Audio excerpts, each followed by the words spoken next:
Welcome, listeners, to the Electric Wire Podcast, a monthly production of the Customers First Coalition designed to help you stay up to date on Wisconsin's energy and utility issues and news.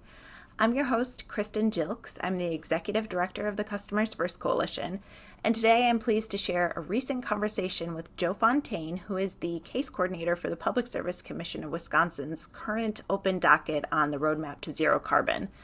I'm so happy that Joe was able to help break down the Commission's recent order in this docket, which included action items such as expanding utility resource planning, further work to consider performance-based regulation, upcoming considerations for the Focus on Energy quad planning process, and work to be done on consumer affordability as the state progresses towards cleaner energy generation sources. I'll turn you over now to the interview with Joe.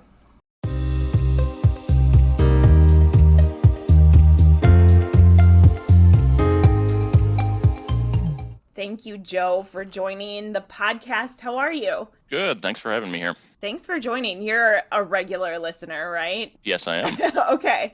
I'm always excited to know when people are listening, and I want to make content that everyone is interested in. So you and everyone else listening, always let us know what you want to hear. But today, I think everyone's going to be really excited to hear what you have to say about the zero carbon docket and electrification and all of the exciting things. But before we get into that, I want to hear from you a little bit more about your background and how you got to your current role at the Commission. So, yeah, I can back up to the beginning. I went to the La Follette School of Public Affairs at UW-Madison for graduate school after I graduated from Ripon for college. And I went into the Legislative Audit Bureau as a program evaluator after that for about 5 years. One of the audits that I supervised in 2011 was the Focus on Energy audit. So I think that helped when Focus on Energy job came open at the Commission. I went over there in 2013, worked as the Focus Performance lead for 6 years. And now since 2019, I've been the Energy Policy Advisor in the Regulatory Division. Okay, I have 2 follow-up questions. What is your role as a policy advisor? Yeah, it's a pretty open-ended role, but one of the main sort of foundations of it since I started is what we're calling generic dockets or investigation dockets, which are open-ended statewide dockets that allow us to take a broader view on important issues than sometimes we're able to get when we're having utility-specific, case-specific dockets as more the bread and butter of the Commission.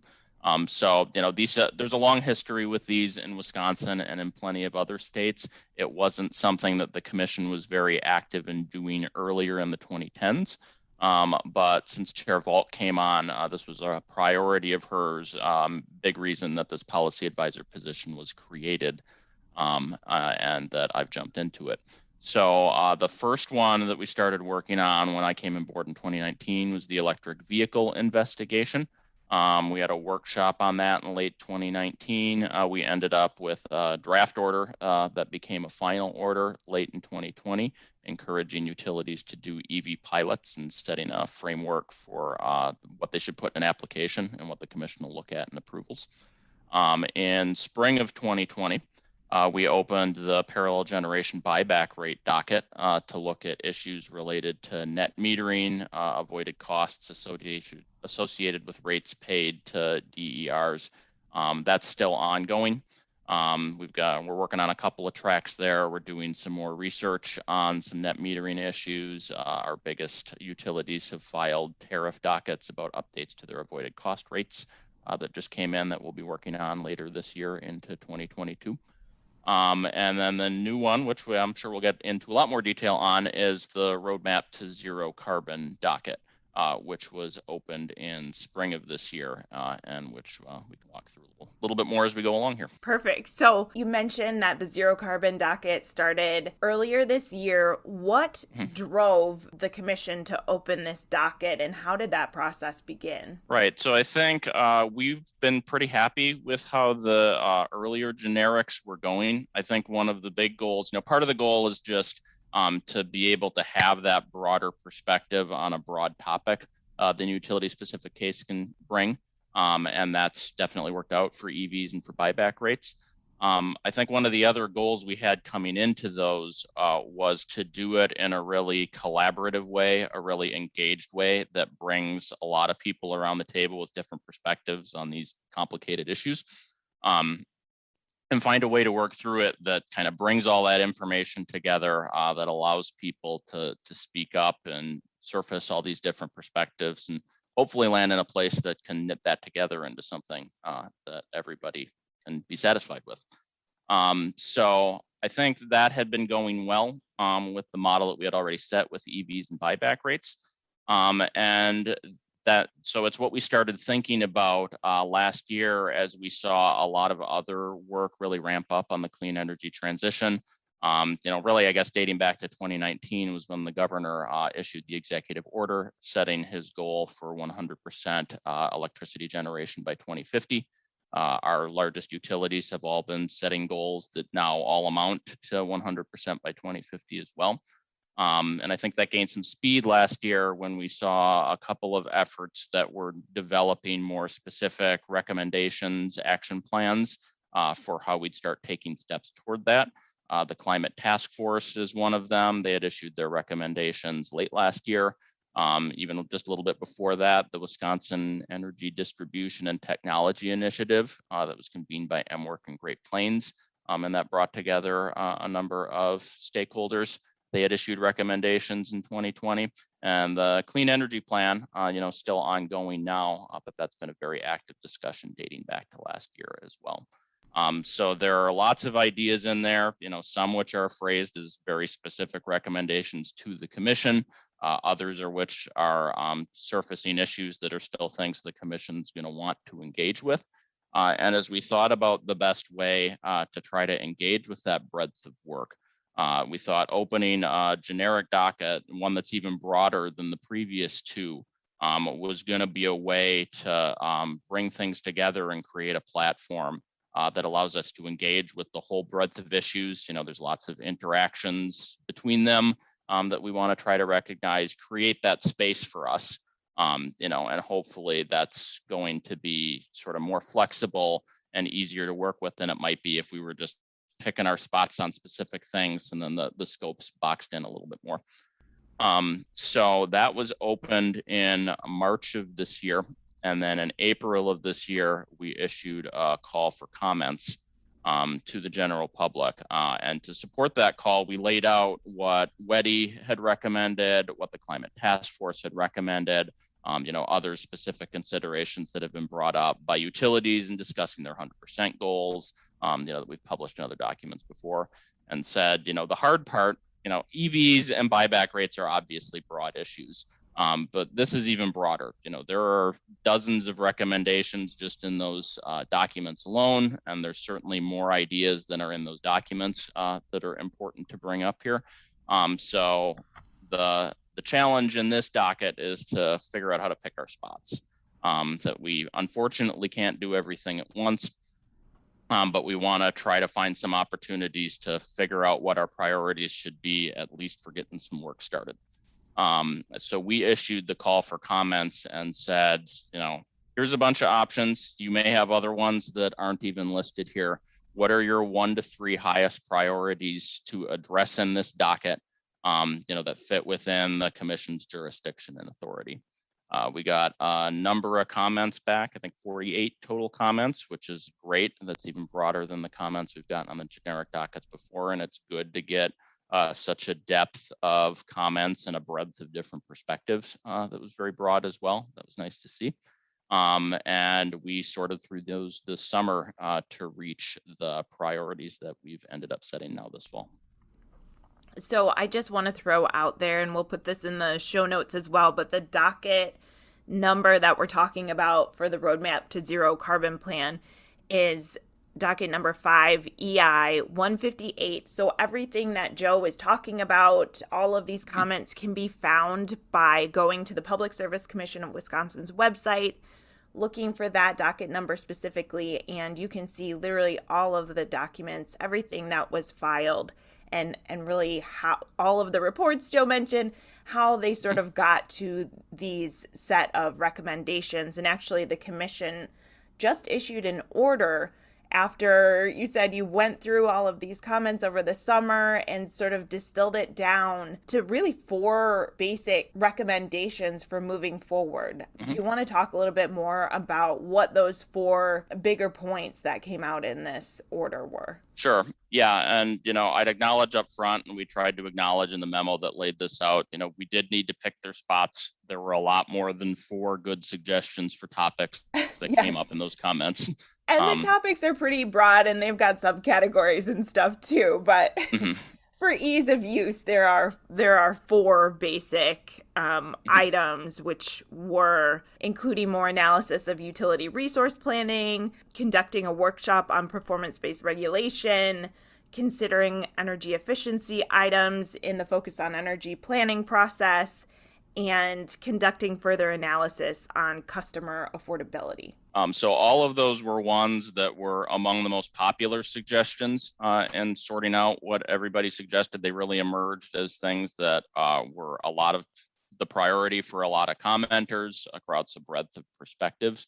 And, were things where I think we did have some good options we could put before the commission for what we could do that's comfortably within the commission's jurisdiction and authority.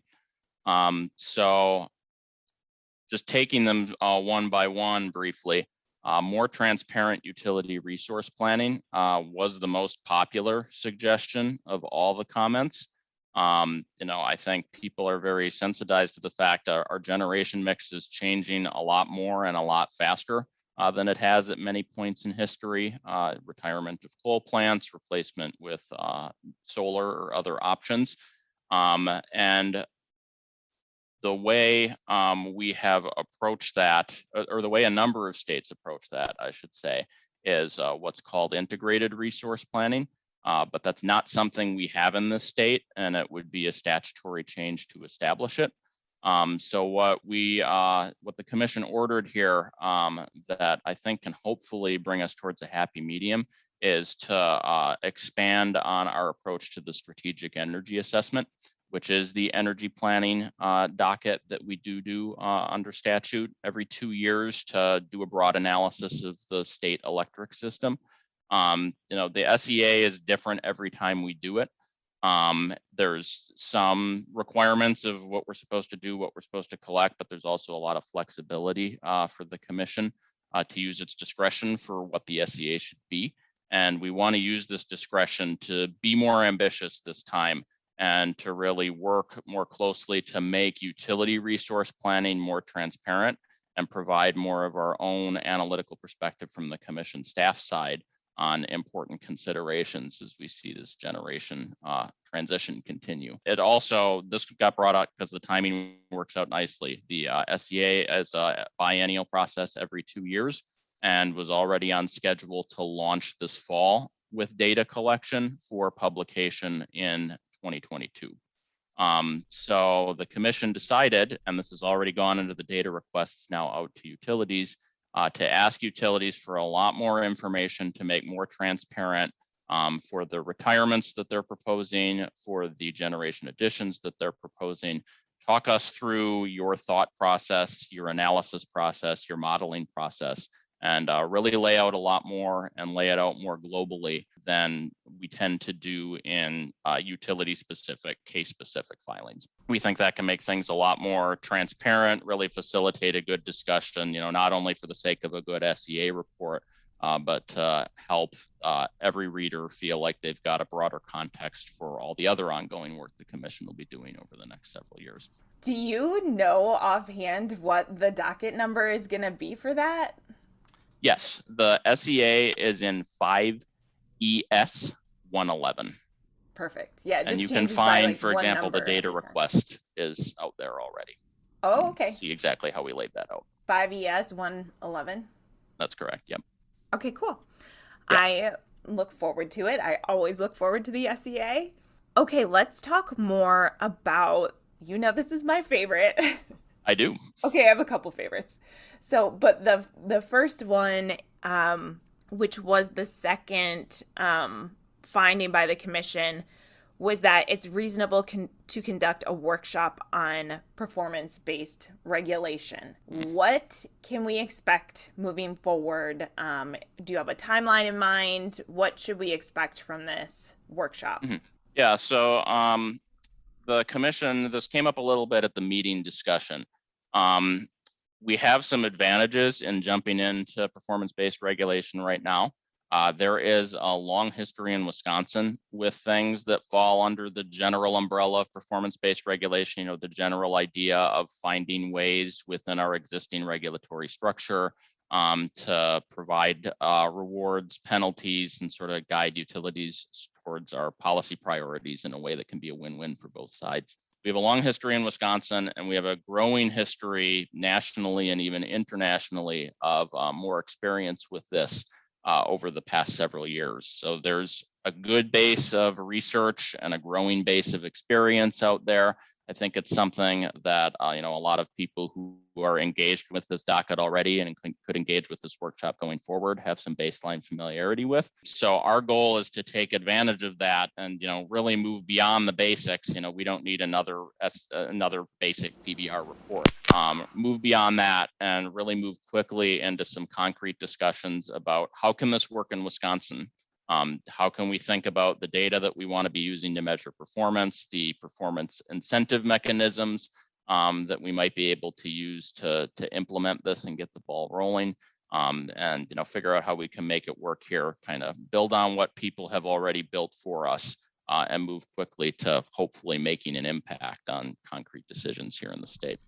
So, as also mentioned at the meeting, there are organizations, technical assistance organizations that are very experienced with this, have done a lot of that work in other states. So immediately after the commission made its decision, we started working on the staff level to explore options with a couple of those organizations. I do think that's something that we're going to take advantage of. We don't have a final plan for who we're working with and exactly how that's going to go, but I think we'll be getting to that soon, yet in the fall. So we'll want to talk with them, again, learn from their experience. There have been workshops in other states, facilitated dialogues, other things in this space. And we want to learn more from that experience too, of what's really worked in other states. Minnesota has had, for example, a very extensive process on this.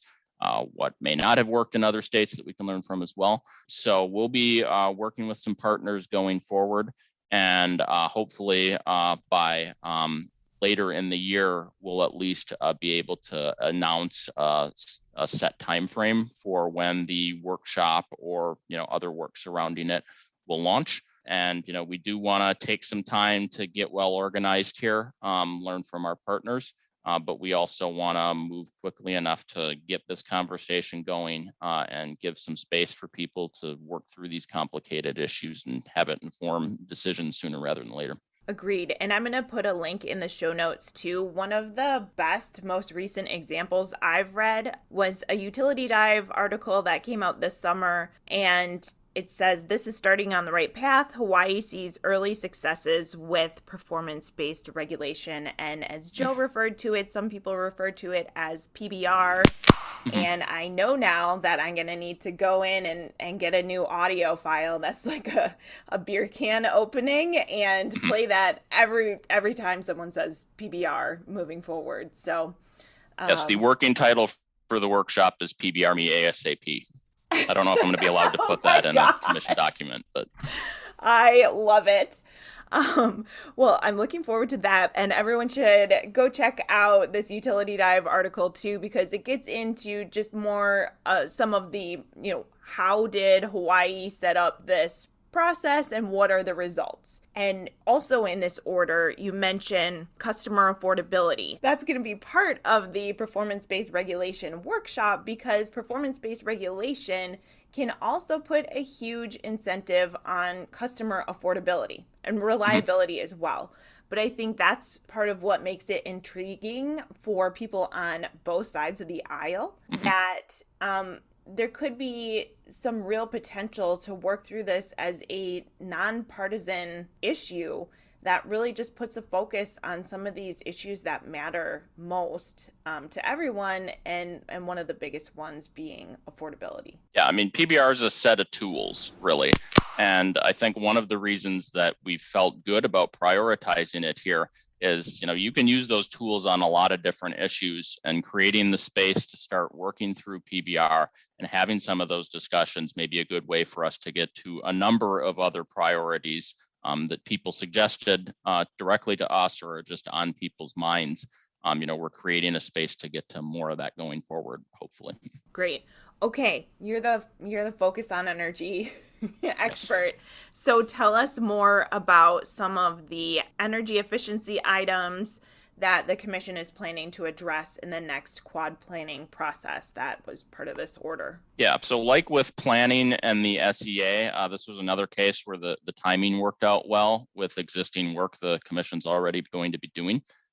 Every 4 years, the focus staff at the commission lead the quadrennial plan, which is required by statute to set policies and goals for focus and its other associated programs, other things that are allowed under Act 141, like utility voluntary programs.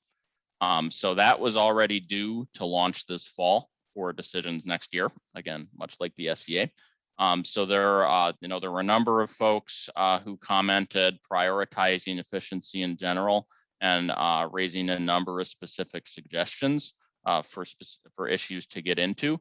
And all of those, I think, fit very, very well as topics that can be addressed in more detail through the quad plan. So there's 5 topics that are specified in the order.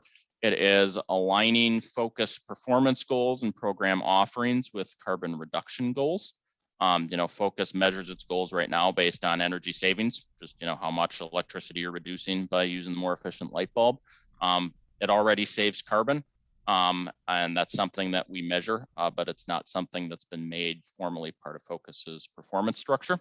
So that can certainly be something to be considered going forward. Focus has been measuring carbon since the beginning. So we've had the carbon data, we have the tonnage reduced over the years. And it's a very good question to say, you're going to get some carbon reductions no matter what you do. But are there ways on the margin that if you organize focus a little bit differently, you have different programs, you emphasize different offerings that maybe save a little bit more carbon than other offerings do, all else equal, there may be some opportunities there. But that's a complicated analytical empirical question that I think, part of what staff are going to start working on in the quad plan here is just kind of putting some numbers and some meat to that to understand how this would work in practice. So that was the first one. Second one is electrification programs and offerings. The third, yeah, go ahead. I know. Sorry, You're I just excited, had right? to say yay because I love that. Yeah. The third is programs and offerings for low income customers. Fourth is collaboration between focus and utility demand response programs.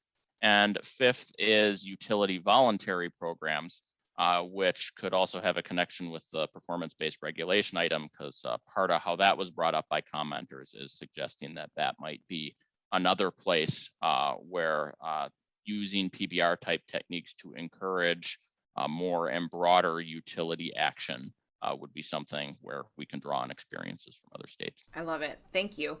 Okay, so was there anything else you wanted to say about the last item then, which is focusing on customer affordability? Yeah, so what we tried to lay out in the memo there is that's another area where I think we've been building a foundation over the past couple of years of affordability related work at the commission. The COVID docket that the commission opened at the beginning of the pandemic, 5 UI 120, that's really launched a discussion on these issues, along with pausing the disconnections for a while before they were reopened this year. We've collected a lot more data in that docket than we have before on disconnections, arrearages, payment plan agreements. There's been some guidance issued from the commission on deferred payment agreements over the course of that docket. That have, I think, moved the discussion forward on some of our options there. Starting this year, we have requested from the large utilities that they submit energy burden information. on the percentage of bills or the percentage of income paid by their customers on their utility bills to get an idea of where those burdens are higher and lower.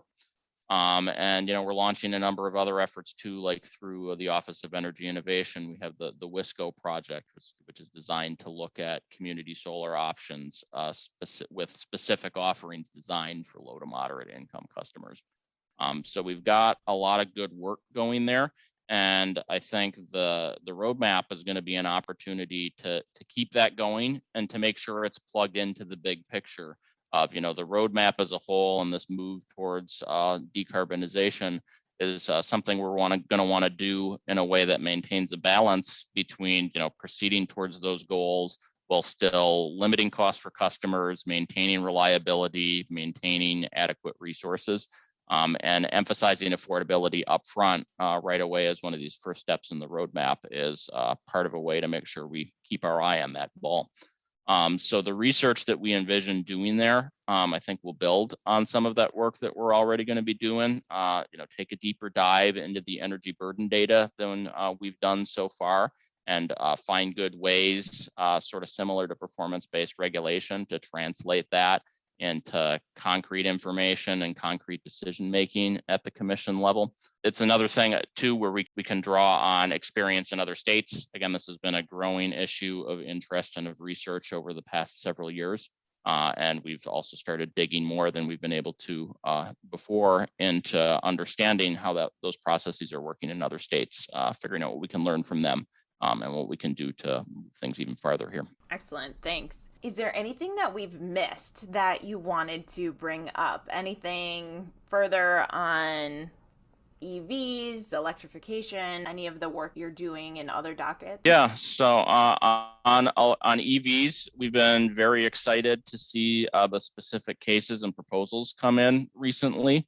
Again, we issued the order encouraging pilots and creating the framework at the end of 2020.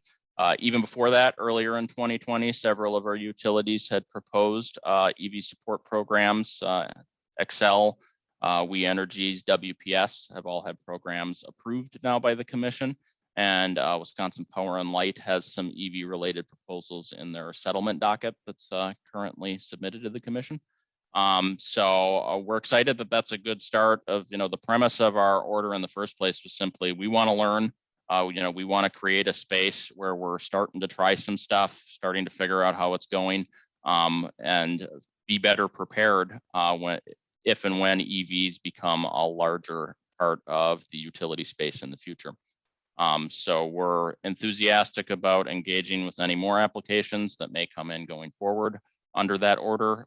There are no concrete plans to do anything in the EV investigation as of right now, but that's not a door we've shut and locked either. I think that's something where we'll continue to look at whether the work that we're doing brings us to a space where having that statewide perspective and sort of the generic investigation space is something we can draw on again. Good. Back when you were first talking about your background, I said I had two follow-up questions, and I've only asked you one of them so far, and I just have to get this in. Go for it. Tell us what it's like doing an audit on Focus on Energy. You said you did that in 2011. I'm just really intrigued. There's a standard process that you follow that they train you real well on at the Audit Bureau. It's what they're still using today for all the audits that are in front of them. But we try to be very systematic there in terms of taking it step by step. Learn as much up front about issues that are going to be new to the people who work for the Audit Bureau in most cases, canvass a broad range of perspectives, develop clear research questions, and work through them with the data that's available to you. I think it was a real good training for policy jobs in general. It's a great first job to have. And I think it's something that I've tried to draw on, certainly in all the work I've been doing since, but I think it applies real well to the generic dockets, where we want to go through a very systematic process there of getting information in front of people, making sure we're working from a common base of understanding about what's currently going on and what some of the important resources are. Working through the process in a balanced way where everybody feels like their voice is heard and that all of those perspectives can be incorporated into the conclusions and decisions that you're making. I think all that was exactly what we went through in that focus audit that came out in 2011. And I hope that we're reflecting that just as well as we're reaching conclusions on all of these generic dockets. Nice, Joe. Thanks. Okay. Do you know anything about wind turbine blade recycling? No. I'm just kidding. I keep trying to find a guest on that and it keeps not happening, and I had to throw that in as kind of a joke. Okay, so our last question. If you had all the power in the industry, what would you do with it? I think it ties together a theme we've been talking about a little bit here, which is, this is a really interesting time in the industry. There's a lot going on. There's lots of good opportunities to engage with. There's lots of important challenges that you want to work on. I think we've done a really good job here at the commission, with my position, with the range of other staff who are also working on these issues. Doing the number of generics that we've done, working through the really the larger volume of casework than the commission typically has on average these past couple of years. We've done a lot, and we have a lot to be proud of. I do think a lot of times we leave the office at the end of the day, wishing we still had a little bit more time and to do a little bit more, a little bit faster. There's a lot here. There were tough decisions we needed to make in setting priorities for the roadmap docket and all the other work we've talked about today. Being able to do a little bit more, a little bit faster would be great. And I don't know if that's too close to wishing for more wishes, which I know genies don't like, but it's definitely something we think about. That's awesome. Thank you, Joe, so much for joining today. It was great talking with you. You too. Thanks for having me on. Thank you again to Joe Fontaine for joining for this interview, and thanks to all our listeners for tuning in. Remember to subscribe to The Electric Wire if you haven't already, and you can also find us on Twitter at The Electric Wire. Thanks also to the members of the Customers First Coalition for supporting this podcast. Our members are Dairyland Power Cooperative, Madison Gas and Electric, the Municipal Electric Utilities of Wisconsin, WPPI Energy, Renew Wisconsin, the Citizens Utility Board of Wisconsin, the IBEW 2150, and the Wisconsin Electric Cooperative Association. Thanks again for listening, and we'll be back in October.